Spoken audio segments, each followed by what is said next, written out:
First things first, gotta have your tools. This stuff I save till last.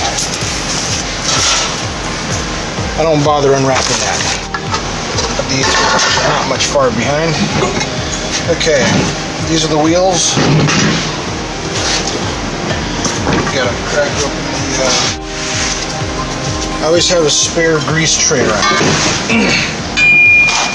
It's useful, sometimes something gets damaged, but also beyond that, like so.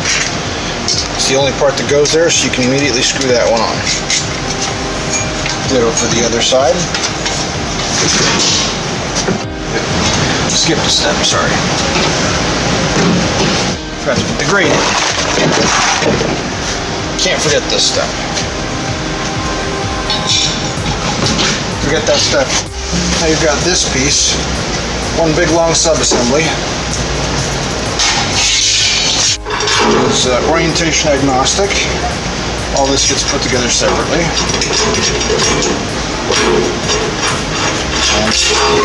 And how I'm doing this visible.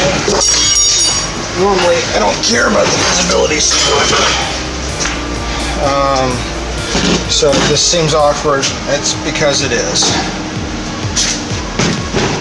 I always put the top screw in first, because then gravity helps hold everything in the correct orientation.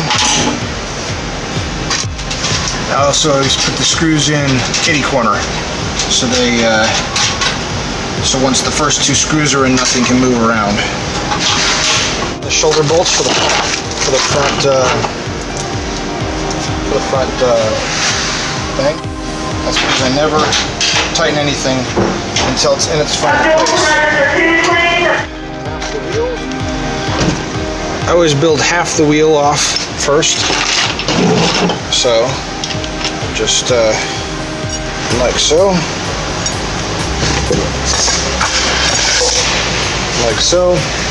and then proceed. I don't know why, but the axles they've been giving me in these models are way too long, like inappropriately long. Anyway, now comes the fun part. So make sure it's all square and adjusted. Pinch the nut. Drive the head. And no, I'm not playing with the lights. Those are actually the store thing coming in. The reason for that is it's always easier to find a bolt than it is a nut. The nut will roll for, they do wobble out. The nut stays in the box where you can find these. That's the bulk of it. The rest of the stuff is all various small end sundries. Things like the handle and the vent. I know it doesn't call for it doing this way, but it does work better. I always put the grate on the outside, because then it doesn't fall apart. I don't know if that was the original.